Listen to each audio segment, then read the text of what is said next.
The roar of the wind drowned out every sound as I sprinted toward the edge of the cliff. She was screaming, a heart-piercing cry that cut through the chaos. My chest burned from exertion, but I didn't stop. I couldn't stop. The instant I saw her lose her footing and tumble toward the abyss, instinct took over. "Hold on," I yelled, even though I knew she couldn't hear me. The loose gravel beneath my boots threatened to betray me, but I launched forward, adrenaline surging like a tidal wave. As I dove, my hand shot out, gripping her wrist just as she plummeted. The force nearly yanked me over, but I dug my boots into the rocky edge, the sharp edges cutting through my soles. Her wide, terrified eyes met mine, and for a split second, the world stood still.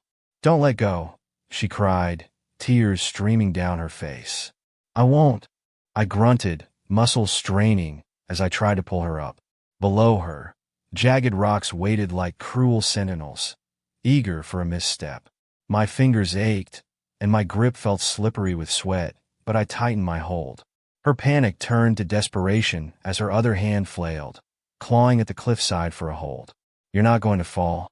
Look at me," I commanded, locking eyes with her. The terror in her expression shifted to a fragile flicker of hope. She nodded weakly, and with a guttural roar, I summoned every ounce of strength left in me to hoist her up. Inch by inch, I dragged her over the edge until she collapsed beside me, gasping for air. Lying on the ground, she clung to my arm like a lifeline, her nails digging into my sleeve. Her breaths came in shallow, uneven bursts, and I could see the shock setting in. "Are you okay?" I asked, my voice rough with exhaustion. She nodded faintly, but didn't speak. That's when I really saw her, her torn designer jacket, dirt-smudged face, and trembling hands clutching a diamond-studded purse. She didn't belong here. Not on this desolate hiking trail, far from the city's comfort and safety.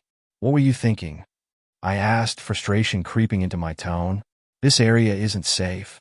Her lips parted as if to answer, but she hesitated. Instead, tears welled up in her eyes, and she buried her face in her hands. The sobs came hard and fast, shaking her slim frame. I shifted uncomfortably, not used to dealing with this kind of emotion. My life wasn't exactly a walk in the park. I'd been struggling to keep my head above water for years now.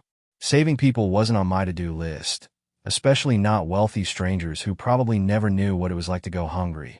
Still, something about her vulnerability stirred a long-forgotten part of me. After a few moments, she calmed down enough to speak. Her voice was soft, barely audible over the breeze. "My name is Claire," she said, her eyes darting around nervously. "Jack," I replied gruffly, rising to my feet and extending a hand to help her up. She hesitated before taking it, her fingers ice-cold against mine. "Thank you," she whispered, her gaze dropping to the ground. "I don't know what would have happened if you hadn't been here." I shrugged, brushing the dirt off my jeans. Lucky timing, I guess. But as I looked at her, something didn't add up. Why was someone like her here, miles away from civilization?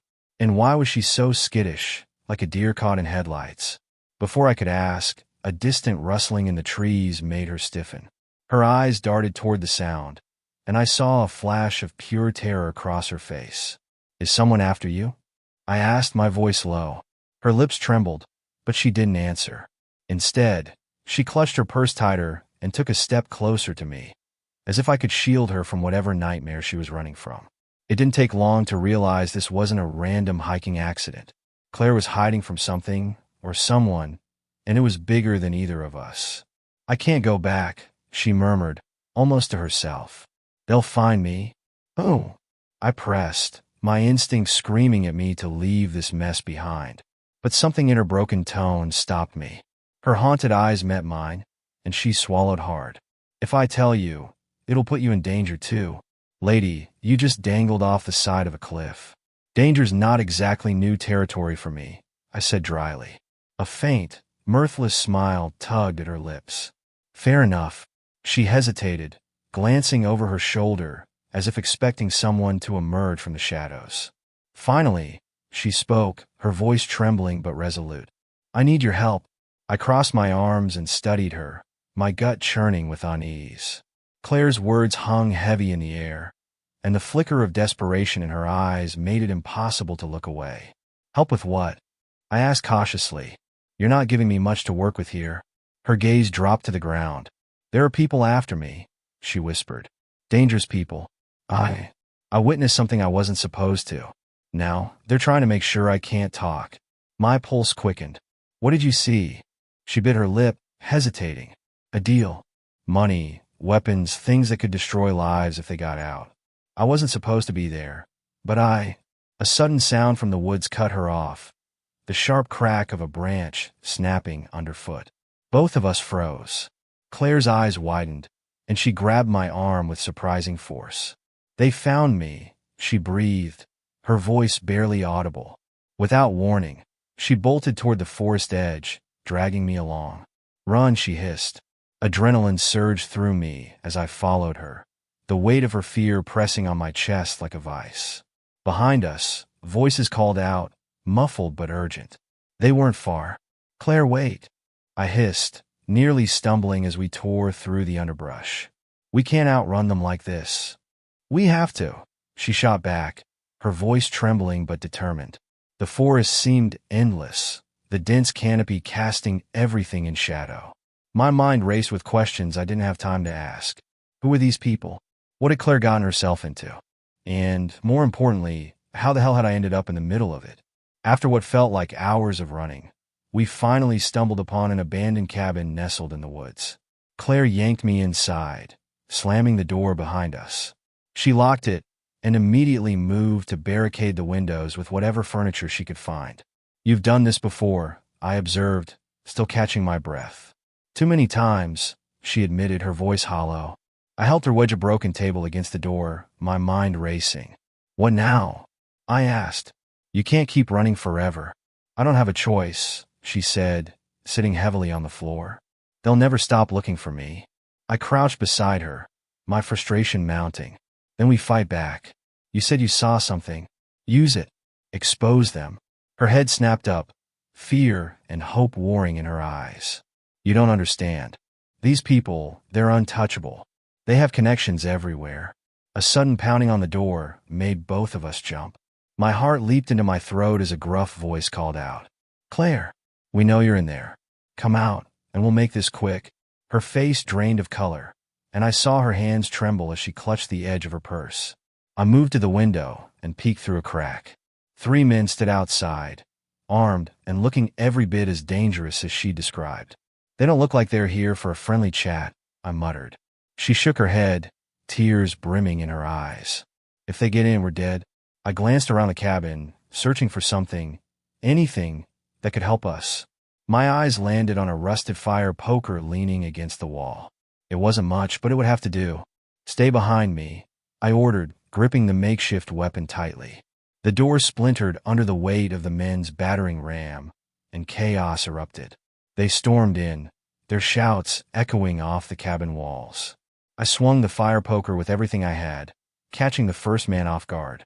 He stumbled back, clutching his ribs, but his partner lunged at me, pinning me against the wall.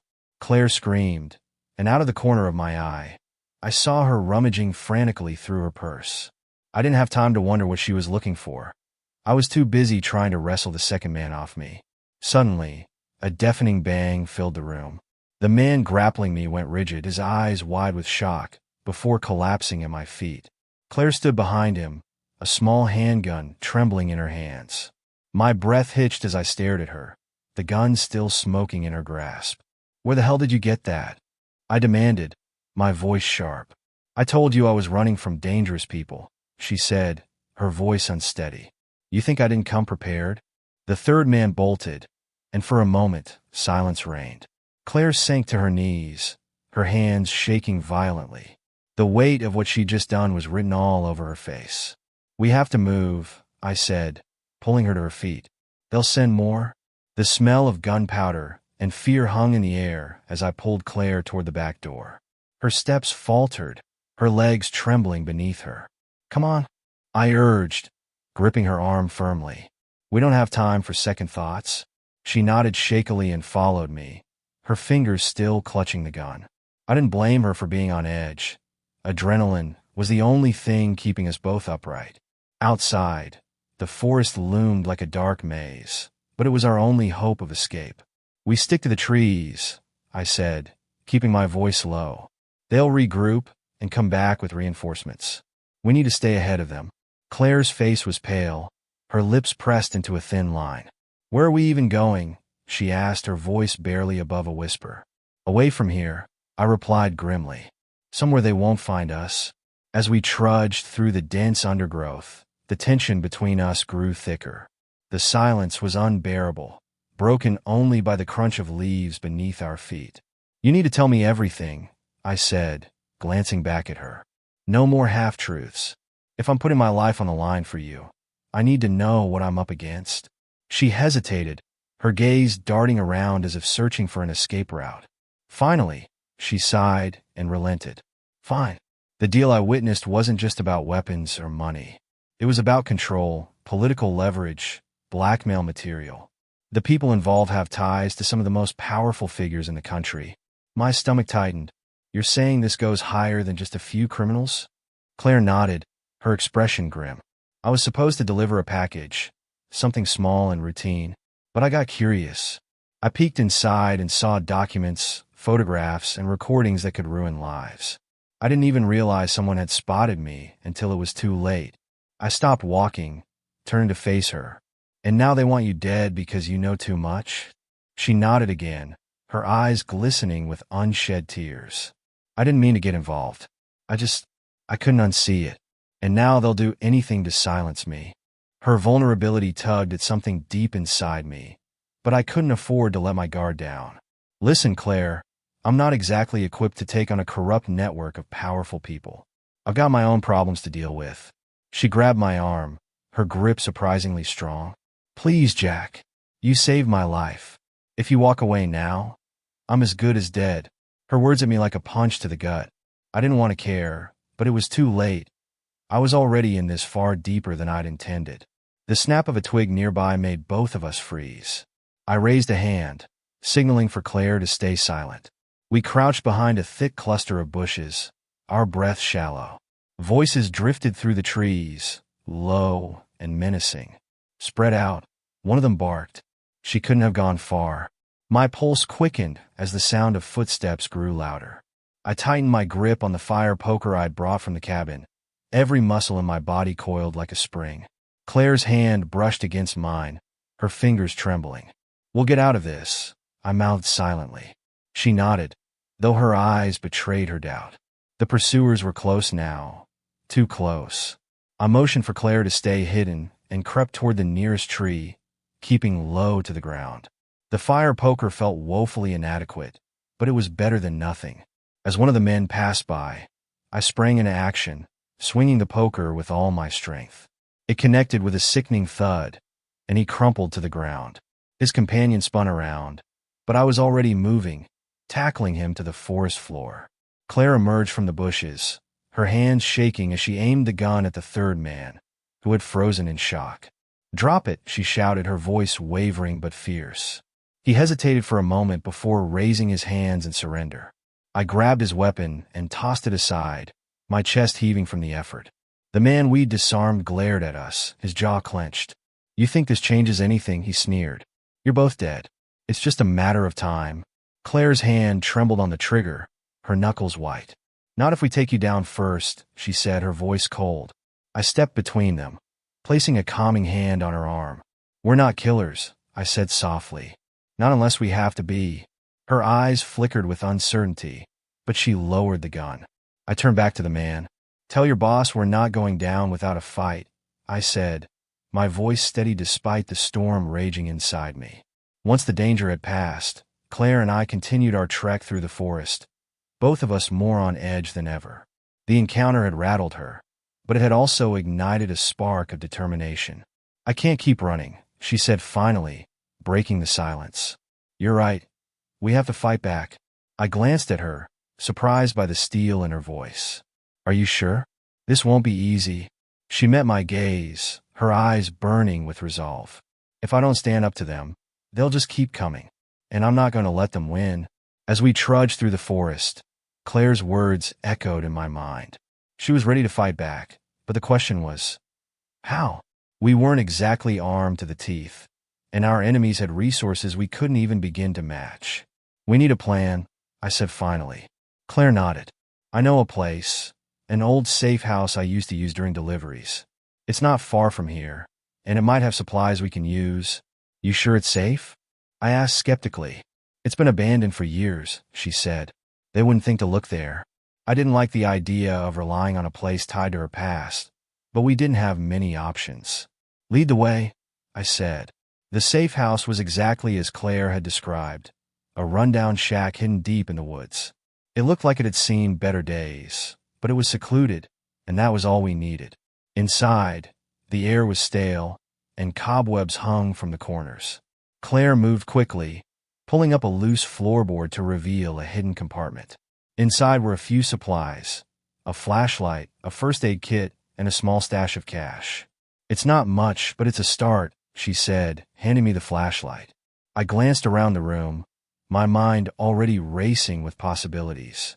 We'll need to set traps, I said. If they find us, we'll make sure they regret it. The next few hours were a blur of activity.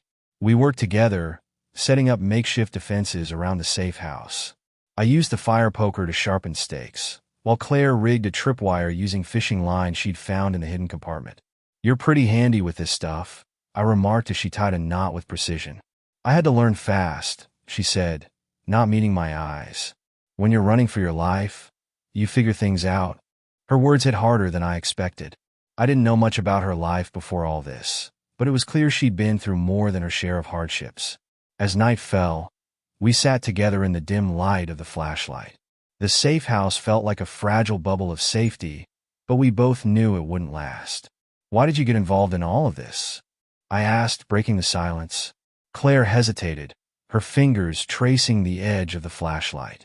I didn't mean to, she admitted. At first, it was just a job, a way to pay the bills. But then I saw what they were doing, and I couldn't turn a blind eye. She looked up at me, her eyes glistening with unshed tears. I just wanted to make things right. But now, I don't know if that's even possible. You did the right thing, I said firmly. No matter what happens, you stood up for what was right. That's more than most people can say. The hours crawled by as we kept watch, taking turns sleeping in short, uneasy bursts. Every sound outside made my heart race, but the night passed without incident. As dawn broke, I found Claire sitting by the window, staring out at the forest. Couldn't sleep? I asked. She shook her head. Every time I close my eyes, I see their faces. The people I've hurt, the ones I couldn't save. You can't change the past, I said, sitting beside her. But you can fight for a better future. She glanced at me, a flicker of hope in her eyes. You really believe that? I have to, I said simply. Our moment of peace was shattered by the sound of approaching footsteps. Claire and I exchanged a tense glance before moving into position. The traps we'd set were crude, but they would buy us time. The first intruder triggered the tripwire, sending a cascade of sharpened stakes crashing down. He cried out in pain, and his companions hesitated, giving us the opening we needed. Stay behind me, I ordered, gripping the fire poker as we prepared to fight. The next few minutes were chaos. The safe house erupted into a battleground as we fought off the intruders with everything we had. Claire's shots were precise, and I used the fire poker like a battering ram, taking down anyone who got too close. By the time the last man fell, the room was a wreck, and both of us were covered in bruises and cuts. But we were alive, and that was all that mattered. As we surveyed the aftermath, it became clear that we couldn't stay at the safe house. The men we'd taken down were just the first wave, and reinforcements would be coming. We need to move, Claire said, her voice resolute. There's a contact in the city who can help us. Someone who owes me a favor. I nodded, knowing she was right. Let's go. The journey to the city was tense and silent, both of us on high alert for any sign of pursuit. Claire's contact was our only hope, but I couldn't shake the feeling that we were walking into a trap. When we finally reached the contact's location, my suspicions were confirmed. The ally turned out to be a double agent, and we found ourselves surrounded once again. I'm sorry, Claire, the contact said, looking genuinely regretful. They made me an offer I couldn't refuse. With our backs against the wall, Claire and I fought like cornered animals. The odds were stacked against us, but somehow, we managed to break free. "We can't trust anyone," I said as we fled the scene. Claire nodded, her expression grim. "It's just us now." Desperation drove us to take the fight directly to the enemy. Using the evidence Claire had gathered, we exposed their crimes to the public, forcing them into the spotlight. The fallout was swift and devastating. The powerful network that had hunted Claire was dismantled, and justice was served. As we stood together, watching the sunrise, Claire turned to me with a faint smile. "Thank you, Jack, for everything." I nodded, the weight of the journey finally lifting. "We made it."